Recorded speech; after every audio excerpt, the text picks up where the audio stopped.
Naniniwala si Coach Tim Cone na hindi magiging sagabal sa kampanya ng Barangay Ginebra San Miguel ang paparating na Window 3 Games ng Gilas Pilipinas sa FIBA Asia Cup Qualifiers.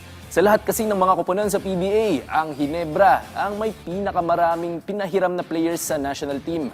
Kabilang na dyan sina Justin Brownlee, Scottie Thompson, Jamie Malonzo, Japet Aguilar at Troy Rosario. Hindi man parte ng koponan, tumulong din bilang practice players sina RJ Abarrientos at Ralph Koo. At syempre, si Cone mismo ang magmamando sa Gilas sa paparating na mga laro kontra sa Chinese Taipei at New Zealand.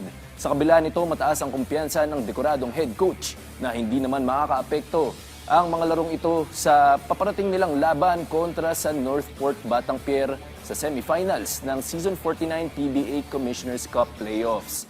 Dadayo ang Gilas sa Taipei, Taiwan sa February 20 at sa Auckland, New Zealand naman sa February 23 upang sumalang sa isang pares ng road games.